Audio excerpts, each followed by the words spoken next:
I chose the Erudite faction.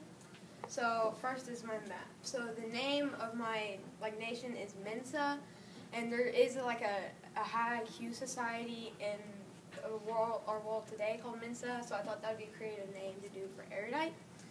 So and then I have the latitude and longitude, the keys, some cities, and then my capital is down here. This is the New York area. So the capital's right there. So and then the compass rose is over there.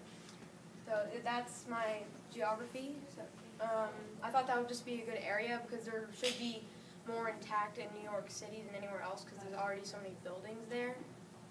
So next is my economic report. So this is a plan for how the faction will make money.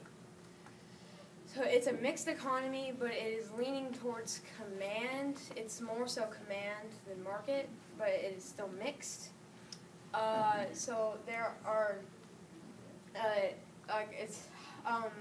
the government will tell the people what topic they can research, but then they have the freedom to do whatever they want within that topic because, intelligence involves creativity, so they need creativity. And then there are upper and lower level jobs. The upper level jobs are like goods, like where they make inventions and stuff, so that would require more intelligent people. So that would be the upper level jobs. And the lower level jobs are like services, it's at the bottom, services-based jobs, because like barbers and stuff, because you still need that, so that they would put the less intelligent people to do those. And then they can also be an apprentice to an upper level job, and if they do prove to be good at that job, then they may become like an upper level worker. Next is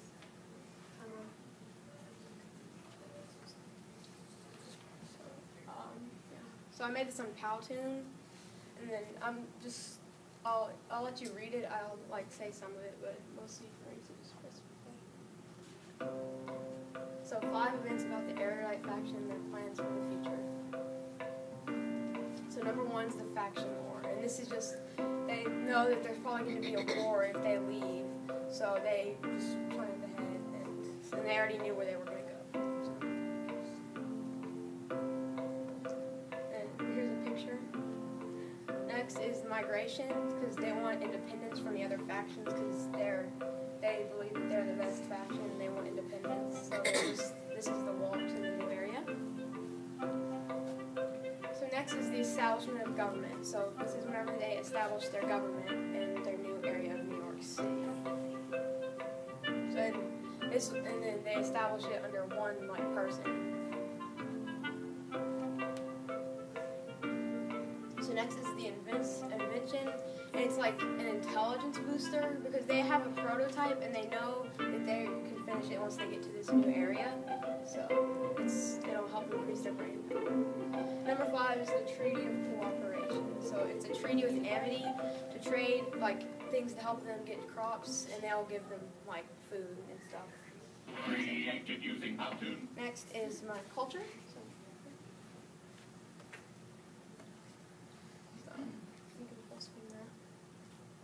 So this is the culture and it's the way of life of the faction. So you must wear an article of blue clothing every day as it helps you think more clearly. They also often wear glasses.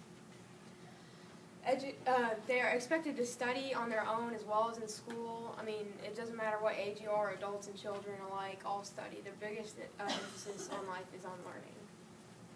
They enjoy all these foods because these are all brain foods that will help increase focus and concentration. They listen to classical music to help increase brain power and efficiency, and many of them also play instruments because that helps engage several parts of the brain and makes them smarter. And for fun, erudites will read, memorize maps, study on the computer. They are constantly learning and pursuing knowledge. And transportation. They will use a subway system that goes the speed of sound, and they will just use the old subway system to create this. And this is just bibliography. So you can go to the government now.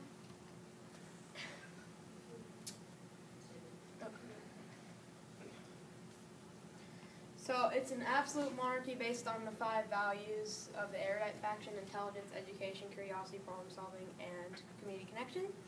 So the smartest person, it's an absolute monarchy, and the smartest person is the ruler, and this is based on an IQ test to everyone in the faction. And so they become the ruler if whoever gets the high score becomes the ruler, because they believe that the smartest person would make the best decisions overall for the faction. So this is like the values in our society today. Like, I mean, for education, like we use a lot of emphasis on education in the U.S. 80% of people graduate from high school, so keep going. Don't need to say all of that. Just go to infringements. Okay, yeah. So this is like how these can be infringed upon in the country, and some examples, like for education, opposing schools or preventing others from learning, which is a bad thing for the faction. Can you go to the belief statements? Oh, in my life, also, I've experienced this. Like, I ask a lot of questions, and some people get annoyed by that, so they don't appreciate that. So I've experienced that too, and that's annoying. So here are the we believe statements. Like, I mean, it's like we believe intelligence is essential. Knowledge is power. Erudite was formed by those who blamed human ignorance for everything that was bad in society. We believe education is important in 6 key areas. I don't need to read all of those, but that's just like the basic idea of those. And then next is the law/policy. So in the nation of Mensa, these rules are valuable above all others. And this basically just explains like how they're going to preserve these rights, and it explains the repercussions for breaking them, so the punishments they will have if you do not follow these rights. And so that's my presentation.